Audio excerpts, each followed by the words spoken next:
On this episode, we're installing new carpet on the lower portion of the engine cover. It's a lot trickier than it looks. I'll walk you through everything I did and show you as much as I can. Let's get busy on this part of the carpet project for my 1990 MasterCraft. Hey, welcome back to the shop. And today we're making huge progress. I've been promising you for several episodes that I'm going to get busy on putting the carpet in the boat, and now we're going to get started on that. So the first thing I want to tackle is this engine cover. And if you remember, I had to make some repairs to the fiberglass on the engine cover. So now what I'm going to do is get these holes drilled back here where the hinges go, so that when I put the carpet on, I can locate those holes. I don't want to have to drill through carpet. Drilling through carpet, if you've ever tried it, your bit wraps around the threads of the carpet and it'll cause a run, all kinds of problems. So what I'm going to do to locate where these hinges are going to go, I'm going to use the support that I made when these pieces were broken.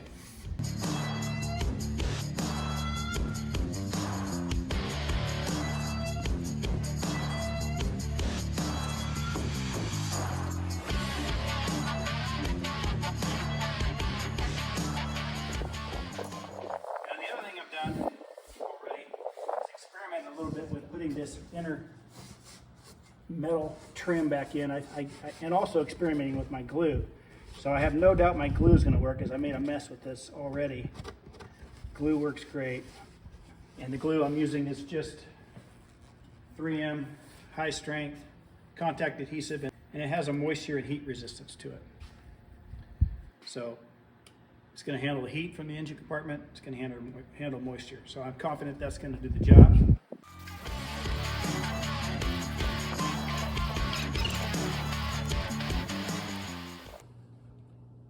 I've got to tell you, I'm feeling pretty guilty right now. I started putting this carpet on the engine cover. It became a battle, and I was so involved in the battle of trying to get this carpet on there while the glue was tacky. I didn't have any time to turn my camera on. So I regret not showing my viewers just what a battle this was. But I'm excited that we accomplished it. I had a helper, and I was going to walk you through what happened, because if you ever think you need to do this, you need to know what I went through. And I wish I would have known what to expect, because if I had to do it over again, it'd be a lot easier. And I have a lot to do yet. The most difficult part was after I got the inside glued, the top of it is up here and it needs to fold over. But that's easier said than done, because these corners become super tight. So it required us to pull these corners down, and when we got it all on there, what happened was I had planned to glue this part last, and when I put it together, it was 1 inch apart, and there was no bringing it together. And I was concerned, thinking it's too short, I need to cut a new piece. But I knew when I cut this out, I cut it about 2 inches bigger than it needed to be, or bigger than the original piece I took off. So I was very confused by that. So what I decided to do was pull it all the way off again. I didn't pull the glue off the inside, but I pulled this side off. There's no glue back here right now. And I pulled it up, and then I reworked it all the way to here. We glued this down really well, heavy coat of glue. And then I put staples right down in here. So, and then let that glue set up really good. And then we went to fold it back down all the way around, and really fought the corners, starting in this corner, then this corner. We got these corners down. It took every bit of strength I had to get these to go down. And it was just, I could still kind of stretch them down. It's a little bit loose just right at the top, and I could probably stretch it down some more. And then we worked down here. When I got to this corner, it was everything I could do. Fought this for a solid 5 minutes of just inching it down, a little bit at a time, probably just pulling this fiberglass in. And that worked. And it fits super tight, and it looks awesome on the inside. and the seam held up. And just know that you're in for a fight, but be sure to get this seam lined up before you try to flip the top over. That's just a learning curve. I didn't have anyone to tell me how to do that, so I had to do it the hard way. All right, I'm putting the hinges on here, and I'm going to continue to use this support. I think I made that clear before. This is not original. There's nothing like this on inside the engine cover. It's just the hinges mounted onto the fiberglass. Of course, over the years that broke out, which required me to have to repair all that. You saw that in my previous videos. Now from the outside, it'll look just exactly like the factory did it, but on the inside, it's just going to have this extra piece so that that doesn't happen. That doesn't happen again. So I'm using this to kind of locate my holes. All right, I just did this. You think I know what I was doing? All right.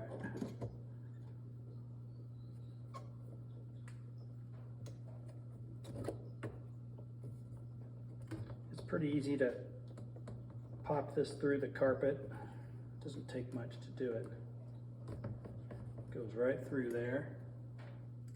Let's see if I can get this screw that I've got the carpet penetrated here. And I just work this screw. There we go. Popped right through there.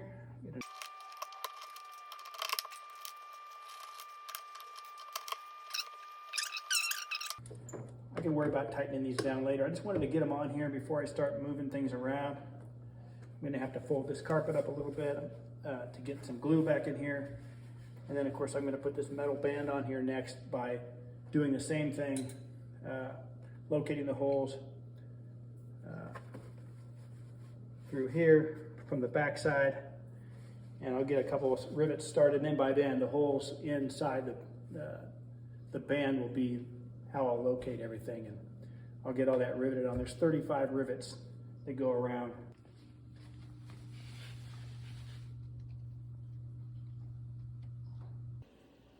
I was anxious to get back out here this morning and get this metal band riveted in. I've got a start, popped in a handful of rivets. Like I mentioned before, there's like 35 rivets. I'm using a aluminum rivet that is an 1/8 inch in diameter and has a 1/2 inch grip. I've got some 3/8 grip, those work also.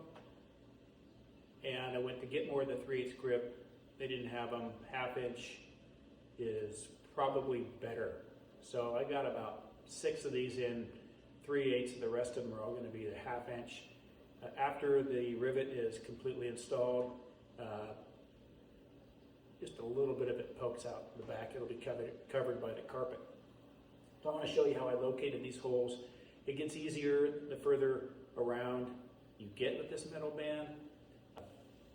It still requires that you pop a hole through the carpet. It makes it easier to get the rivet in rather than trying to use the rivet to penetrate the carpet. I've rolled the carpet up right here just to expose the holes, so I can get the awl through the hole. So I get the rivet ready to go here, and I'm gonna put the rivet in this hole here, these 2 holes here. So I find it on the back side.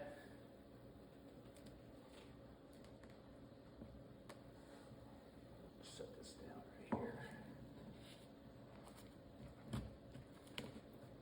All right.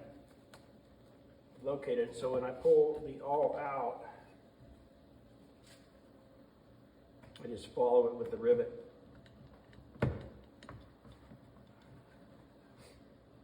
Very. All right, let's try that again. Oh, I see the problem. This one has just a little bit of their aluminum from the previous rivet still in the hole. All right. There's a snag I didn't expect. So let me get my drill. I've got an 1/8 inch bit on my drill. I'm just gonna clean this material out of the hole right here.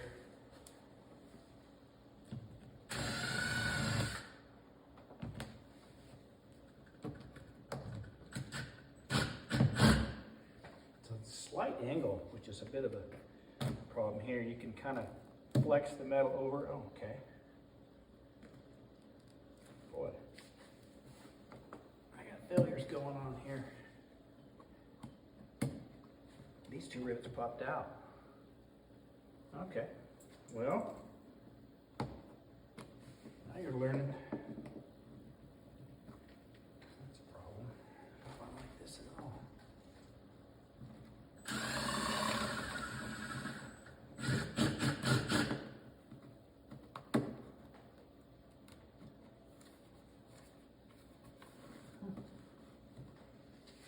For this particular one's been giving me some trouble. And it had a little bit of residual aluminum from the previous rivet that I drilled out, and I think it just caused the hole to get augered out just enough. But now this one doesn't want to hold. All these other ones are holding up great, and I'll show you that in a minute, but it's really sucked in tight, holding well. This one doesn't want to. And let's go ahead and demonstrate problem solving here.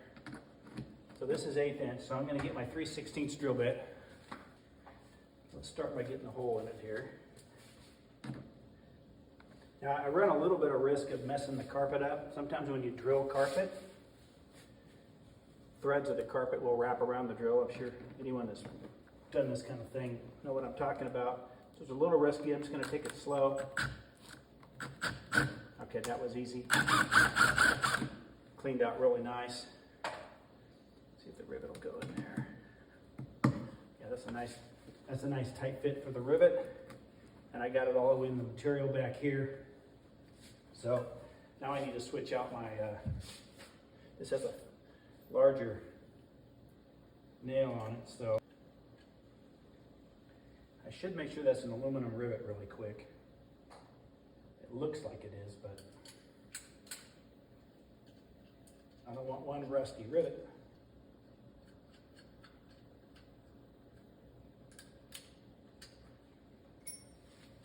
Here's my magnet.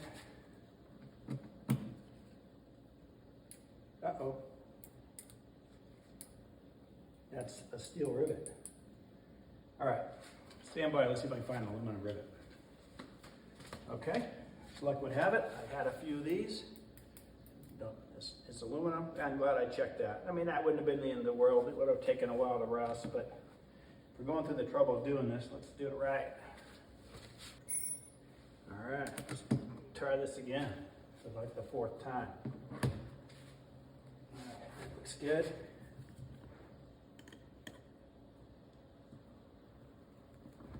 Tight.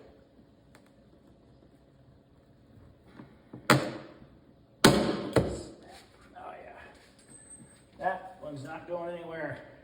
Beautiful. All right, let's keep moving on here.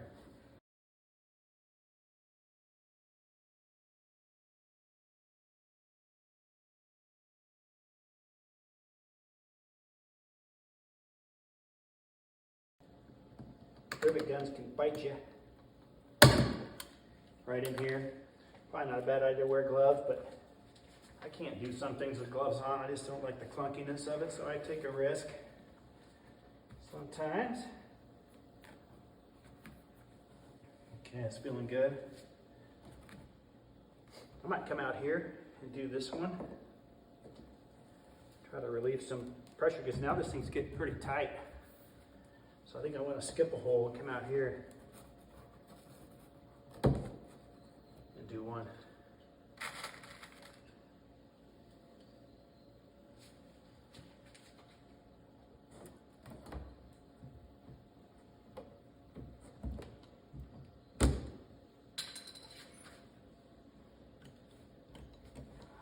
It's awkward.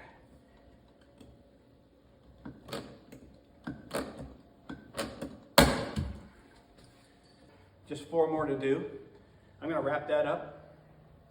I'm going to flip this thing over. Get the carpet glued back down the rest of the way. And get the vinyl up. And this thing will be just about done.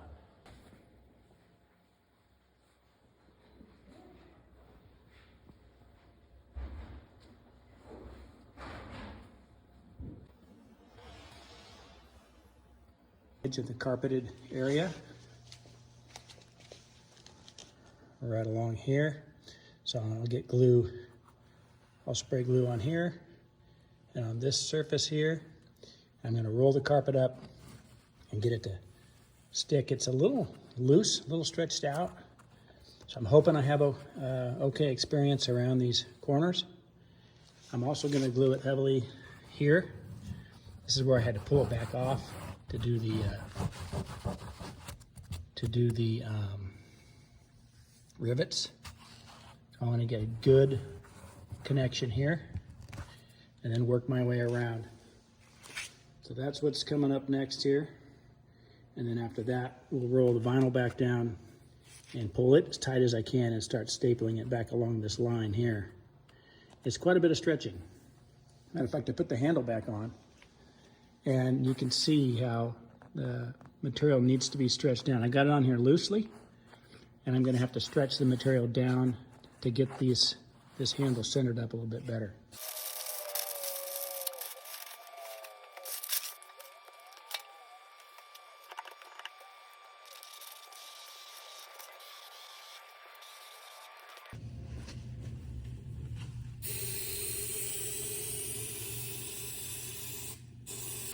I want to go over again how this seam is important. And if you remember, when it's turned over, I talked about the battle I had putting this carpet on. The lesson learned was I needed to start with this seam before I rolled any of the carpet down over the exterior side. So I glued the inside and I started here on the inside and just worked around the entire thing. So the carpet was basically standing up, and you need a helper to do this because the carpet wants to flop over. I had the carpet laying out in the sun for an hour before I did this because I wanted it to be pliable and lay down real nice. So I had my helper help me hold it up so it wasn't falling in as I smoothed out the corners, let that kind of set up. Then when I went to start rolling it over, in this case, rolling it over up this way, but this was upside down, I made the mistake of not starting here. I started in the back because it was easier and I was just rolling it down. But when I got to here, I had a 1-inch gap. So I just want to be clear that this is the learning curve. This is the lesson. Start here before you start folding any of that carpet in. And that's what we did. It worked out great. That last corner was a battle. I told you about that. But it just fits super tight. And you're kind of flexing everything to make it happen. So in the same way, before I start folding all this up, I'm going to start here. I want this seam to be right, all the way up. So when we're ready to go here, carpet's ready. This is not quite ready. We're going to just work our way up, have a super clean seam, get this to sit down in here. I wish I would have known that because I had to struggle a little harder than I would have if I would have known that, but if you decide to redo your engine cover or you end up taking on this whole carpet project, this was cool. This would be good to know. So I'm going to relax this corner here and this corner here because these are pretty tight. And then I'm going to start pulling it.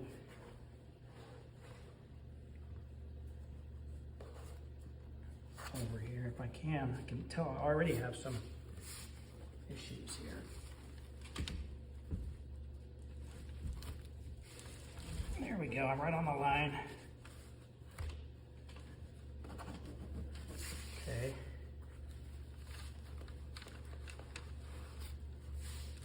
Get my leg back here, I can get something to pull on.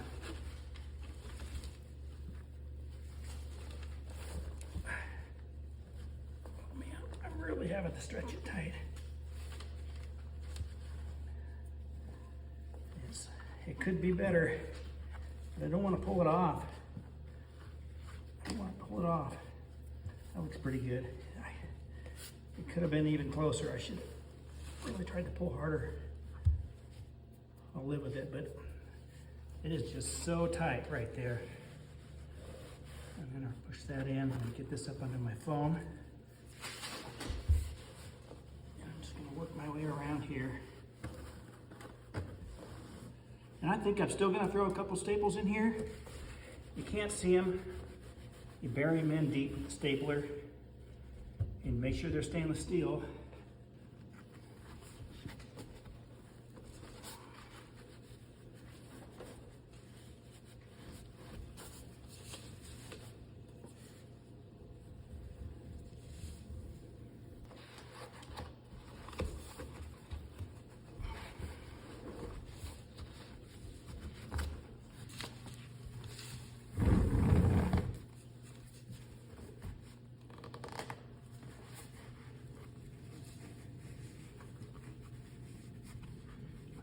bunching in here.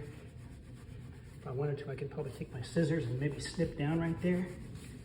Get rid of that bunching right there. Quite a bit of bunching there. I got a little wad right here. I can't smooth it out.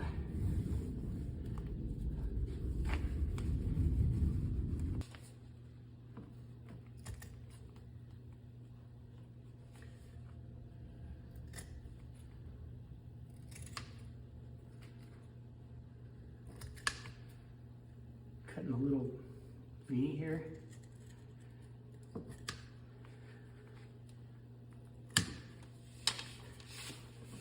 How bad?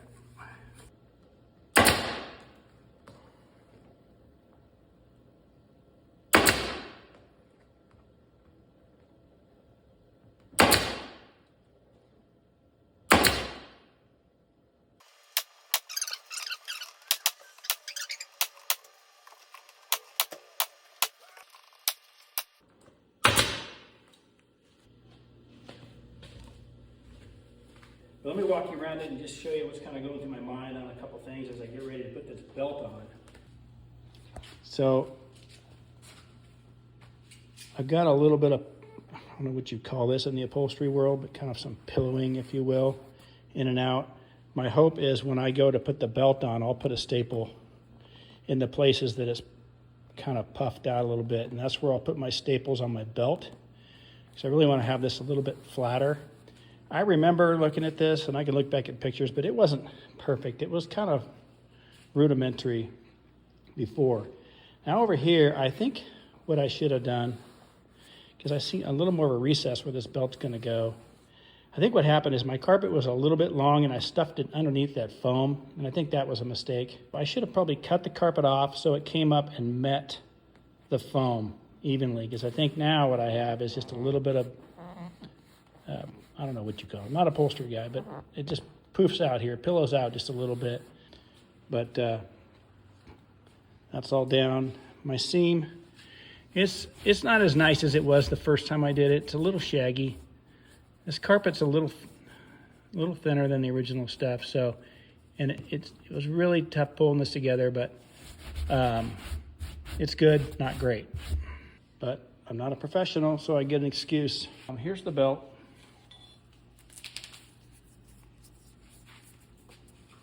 Belt's going to go on here like this, and the staples go inside this little lip.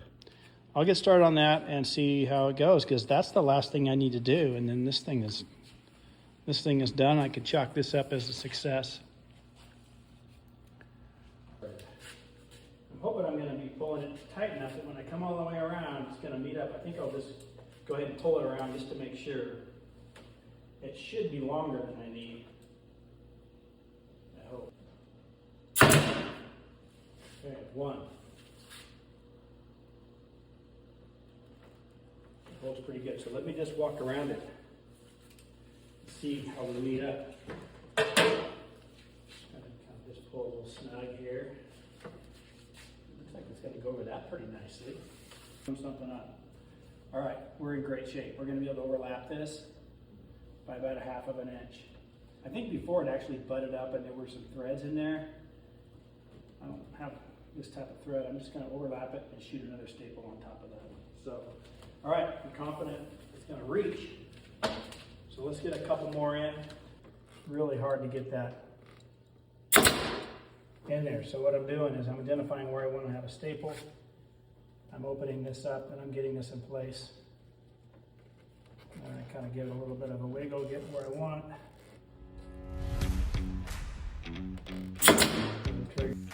This wraps up the engine cover. Turned out great. Next I'll be wrapping some of the small panels, and then we'll get inside the boat and start putting the carpet on the walls and floor.